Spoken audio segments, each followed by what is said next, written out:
Thrills, spills, and chills.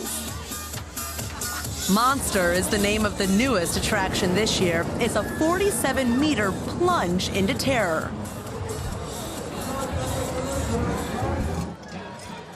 But it's much quieter on the southern side of the festival grounds at the Wiesn.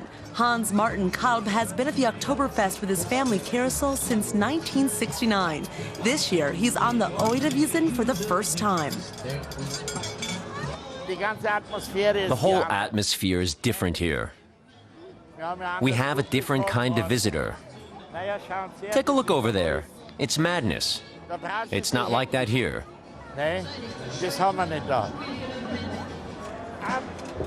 The Kalb family Charoplane was built in 1918. It's one of the oldest rides at the Oktoberfest, debuting in 1919. Most of the parts are still original. The seats are full, which makes Hans Martin Kalb happy. The Charoplane is one of the most popular attractions at the Wiesn, the nostalgic part of the festival grounds. It costs €3 to get in. It's emptier, making it more pleasant for many visitors. Some are checking it out for the first time. We visit the main festival grounds every year and didn't make it last year, so now we're very happy. It's nice here, very relaxed, very Munich. It's nostalgic but nice because it's original Bavaria. It's not as overcrowded as outside.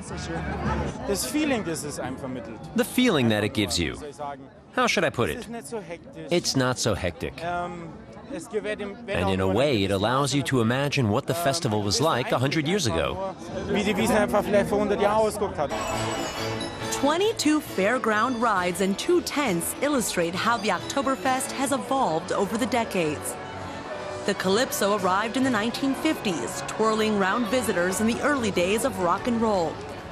There were 95 applications for a spot in the old-time section. 24 were successful.